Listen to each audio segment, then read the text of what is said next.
আজ আমি আপনাদের খুব কম সময়ে বানানো দারুণ একটা রেসিপি বানানো দেখাবো। রেসিপিটা শেষ পর্যন্ত দেখার জন্য আপনাদের কাছে অনুরোধ রইল। আশা করি আপনাদেরও খুবই ভালো লাগবে।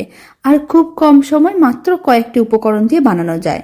দারুণ এই রেসিপিটি বানানোর জন্য প্রথমে আমি এখানে একটা বেগুন নিয়েছি।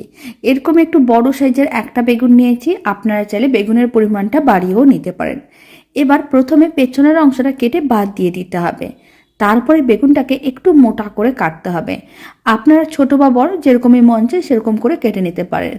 আমি এখানে এরকম একটু বড় বড় টুকরো করে একটু মোটা করে বেগুনটাকে কেটে নিচ্ছি। আর এইভাবে স্লাইস করে কেটে নিচ্ছি, তবে আপনারা চাইলে লম্বা করেও কেটে নিতে পারেন। বেগুন দিয়ে বানানো এই রেসিপিটা ভাতের সঙ্গে খেতে কিন্তু ভীষণ ভালো হয়। পুরো বেগুনটাকেই এইভাবে গোল করে কেটে নিয়েছিলাম।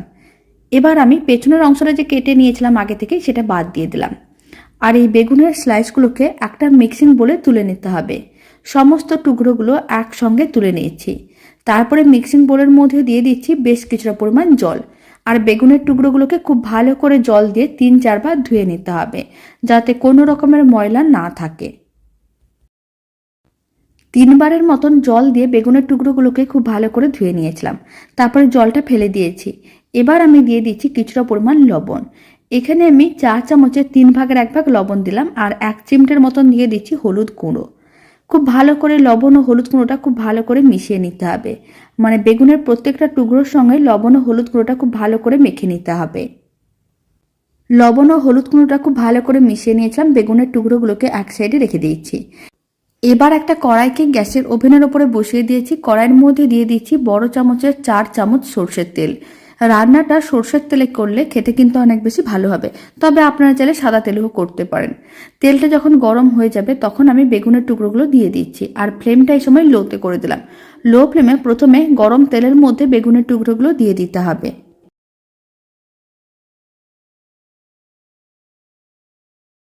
সমস্ত বেগুনের টুকরোগুলো গরম তেলের মধ্যে দিয়ে দিয়েছি। এবার ফ্লেমটা মিডিয়াম টু হাইতে করে দিয়েছি।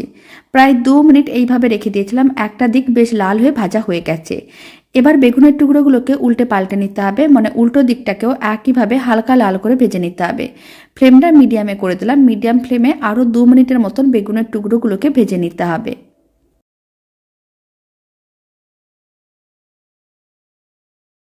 মিডিয়াম ফ্লেমে 2 মিনিটের মতন রেখে দিয়েছিলাম। বেগুনের টুকরোগুলো হালকা লাল করে ভেজে নিয়েছিলাম উল্টো দিকটাও। দুদিকেই বেগুনের টুকরোগুলো ভাজা হয়ে গেছে। এইভাবে একটু ভেজে নিলে খেতে অনেক বেশি ভালো লাগে। এখন ভেজে নেওয়া বেগুনের টুকরোগুলোকে এক সাইডে রেখে দিচ্ছি।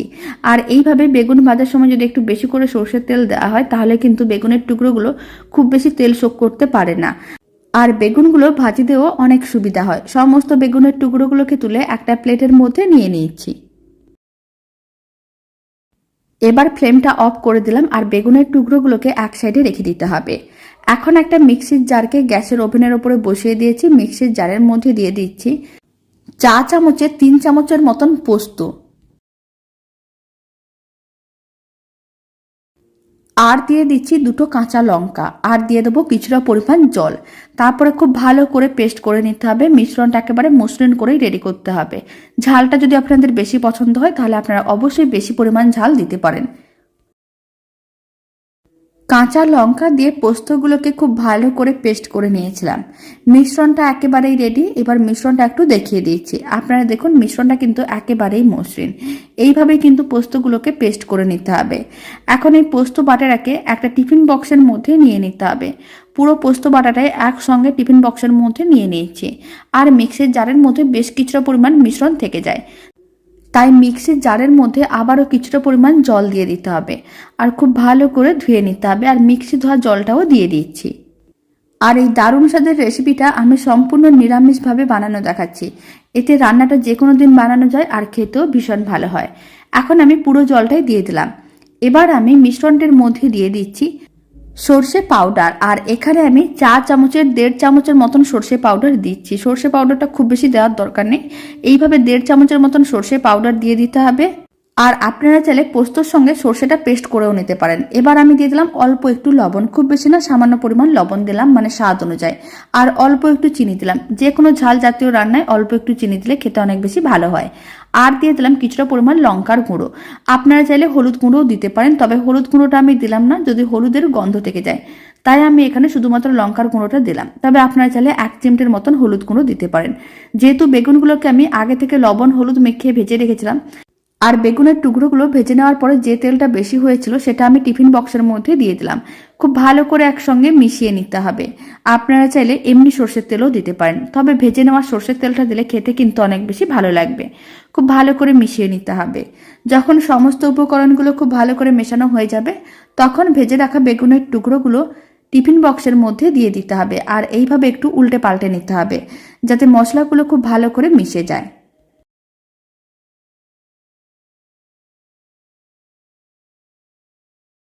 সমস্ত বেগুনের টুকরোগুলো টিফিন বক্সে দেওয়া হয়ে গেছে। এখন মিশ্রণটা এইভাবে একটু ওপরে নিচে করে দিচ্ছি, মানে মিশ্রণটা নিয়ে এইভাবে একটু ছড়িয়ে দিতে হবে। রেসিপিটা খুব কম সময়ে রেডি হলেও খেতে কিন্তু ভীষণ ভালো হয়। গরম ভাতের সঙ্গে আর অন্য কিছুর প্রয়োজনও পড়বে না। তবে আপনারা চাইলে এই সময় আরও কয়েকটা কাঁচা লঙ্কাও দিয়ে দিতে পারেন, যদি ঝালটা আপনাদের আরও বেশি পছন্দ হয়। সমস্ত কিছু একসঙ্গে খুব ভালো করে মেশানো হয়ে গেছে। এবার টিফিন বক্সের ঢাকনাটি বন্ধ করে দিতে হবে। আর টিফিন বক্সটিকে এক সাইডে রেখে দিচ্ছি। এবার রান্নাটা রেডি করে নেব। তার জন্য কড়াইতে কিছুটা পরিমাণ জল নিয়েছিলাম। জলটা খুব ভালো করে গরম করে নিতে হবে। ফ্লেমটা মিডিয়াম টু হাইতেই আছে। 2 থেকে 3 মিনিট এইভাবে রেখে দিয়েছিলাম। জলটা খুব ভালো করে ফুটে উঠেছে। এখন আমি এই ফুটন্ত জলের মধ্যে টিফিন বক্সটা রেখে দিচ্ছি। আর ঢাকনাটি বন্ধ করে প্রায় 10 মিনিট মিডিয়াম টু লো ফ্লেমে রান্না করে নিতে হবে। প্রথমে কিন্তু জলটা খুব ভালো করে গরম করে নিতে হবে। জলটা যখন খুব ভালো করে গরম করা হয়ে যাবে, টিফিন বক্সটিকে রেখে ঢাকনাটি বন্ধ করে ফ্লেমটা মিডিয়াম টু লোতে করে দিতে হবে। নাহলে যদি খুব বেশি গরম থাকে তাহলে কিন্তু টিফিন বক্সের ঢাকনাটি খুলে যেতে পারে। আর এই টিফিন বক্সটি বসানোর সময় জলটা যাতে টিফিন বক্সের ঢাকনার নিচে থাকে সেটাও দেখে রাখতে হবে, নাহলে টিফিন বক্সের মধ্যে জল ঢুকে যেতে পারে আর রান্নাটা খেতে ভালো লাগবে না। 10 মিনিট মিডিয়াম টু লো ফ্লেমে রান্না করে নিয়েছিলাম। এখন ফ্লেমটা অফ করে দিয়েছি। ফ্লেমটা অফ করার পরে আরও 10 মিনিট এইভাবে রেখে দিয়েছিলাম। গরম ভাবটা কিন্তু কমে গেছে। এবার টিফিন বক্সটাকে বাইরে বের করে নিতে হবে, কারণ 10 মিনিট গরম ভাপের মধ্যে রেখে দিলে রান্নাটা আরও সুন্দরভাবে রেডি হয়ে যায়। এবার টিফিন বক্সটি খুলে নিতে হবে। দারুণ স্বাদের বেগুন ভাপার রেসিপিটা একেবারেই রেডি। গরম ভাতের সঙ্গে এইভাবে গরম গরম বেগুন ভাপার রেসিপি থাকলে আর অন্য কিছুর প্রয়োজনও পড়বে না। এই সময় আপনারা চাইলে অল্প একটু সর্ষের তেল আরও ছড়িয়ে দিতে পারেন। এতে বেগুন ভাপাটা খেতে আরও অনেক বেশি ভালো লাগবে, বা নাও দিতে পারেন। আর এই রেসিপিটা ভালো লেগে থাকলে আপনারা যদি ফেসবুক থেকে রেসিপিটা দেখছেন, পেজটিকে ফলো করে নেওয়ার অনুরোধ রইল।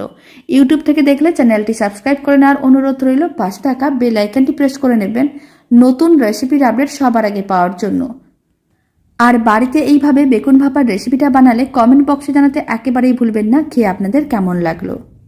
আর আপনারা দেখুন বেগুনগুলো কত সুন্দরভাবে সেদ্ধ হয়েছে আর বেশ নরম তুলতুলে হয়ে গেছে। রেসিপিটা শেষ পর্যন্ত দেখার জন্য অসংখ্য ধন্যবাদ।